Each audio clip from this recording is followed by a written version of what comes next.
Hey sports fans, Coach Nick here, and welcome to B-Ball Breakdown. Like we said in part 1, we have some technical glitches and we can't keep these over 5 minutes, so we're going to break this up and make it into a two-parter. Welcome to the second part, where we show you Game 2 of the Celtics-Hawks playoff series and how Paul Pierce is scoring. He went a lot better in this game, and we're going to show you that he's still having issues even with wide-open jump shots. Now, in theory, he won't miss those at home when he's more used to the surroundings. And if that's the case with Rondo back, the Celtics have a really good shot at winning this series. In Game 2, without Rajon Rondo, it's time to go to Pierce in the post. So they do a nice double screen on the weak side, gets in position on the right block, and watch how he abuses Joe Johnson with a jab step back jumper. Same setup here, but instead of taking that double screen down to the low post, he goes the other way, gets under the basket, and eventually will get a down screen from KG. He curls, he's not going to settle for that jumper like he did in Game 1, gets right to the basket and an and one. Now that the truth is feeling it, they set a double screen for him and let him go nuts, and he'll pull up from that foul line jumper and nail it like he always does. In transition, if Pierce finds himself being guarded by Kirk Hinrich, he is going to go to the basket. And unfortunately, he doesn't get a foul call there with good help from Josh Smith. And in the half court, he is going to post up Hinrich every time. However, the Hawks are very athletic and really good at helping out. After his hot start, though, he started to come back down to earth and had the similar problems he had in Game 1, making foul line jumpers. Pierce shot 5 for 9 in the first quarter, and he was aggressive getting this pitch and a screen, but he still needed a little bit of luck to make that foul line jumper go down.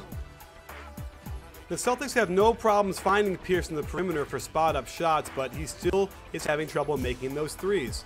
Having gone a combined 0 for 10 in 2 games from three-point range, I think it's safe to say he will start making some of these, especially at home, but look how badly that missed.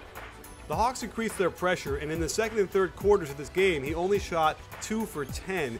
This was his only make of the second quarter, and it's a pretty tough shot. The Hawks are willing to collapse on Paul Pierce on his screen and rolls, so he needs to learn how to dump it off because Bass is going to pop out open for shots. Instead, they collapse on him and they just block his attempt. The Celtics have to be ecstatic with this shot selection, however, he's just not hitting open shots like he normally does. As Pierce suffered through a 1 for 5 third quarter, you can kind of see why on this screen and roll of KG, as he looks indecisive and not quite ready to shoot the ball where he is. As we get close to the fourth quarter, Paul Pierce went 6 for his last 8, and this is what got him started, an incredible roll on a transition ISO. Down by 5 in the fourth with no Rondo, Paul Pierce puts the Celtics on his back and goes right to the hoop in transition. The Celtics need to do a better job spacing when Pierce posts up because Marquise Daniels' man gets to stay in his way and bother him. In his last miss of the game, tie game in crunch time on the right side post up, he gets to the middle and just barely misses this step back from the foul line. Paul Pierce has been much better in transition in this playoff series than he has been in the regular season, and here, another tough finish off the glass. And in a crucial series, he pushes the ball up like Rondo would, gets it back, and then finishes with a dunk. His best and most effective way of scoring is in transition, and here he gets his first three-pointer of the series by pulling up off the break. It might have taken him a few makes to get going, and here he puts a serious nail in the coffin in this game by doing a nice step-back jumper, which is pretty easy for him. So there you have it, sports fans. You can't overlook the win without Rondo on the road that gives home court advantage back to the Celtics. If you see the shots that Paul Pierce is getting, many of them are wide open or close to wide open and certainly in his comfort zone, and yet he's still missing them. That's not going to happen as much at home. So if I were a Hawks fan, I'd be very concerned because they're going to add Rondo back, who's already on this crazy double-digit assist streak.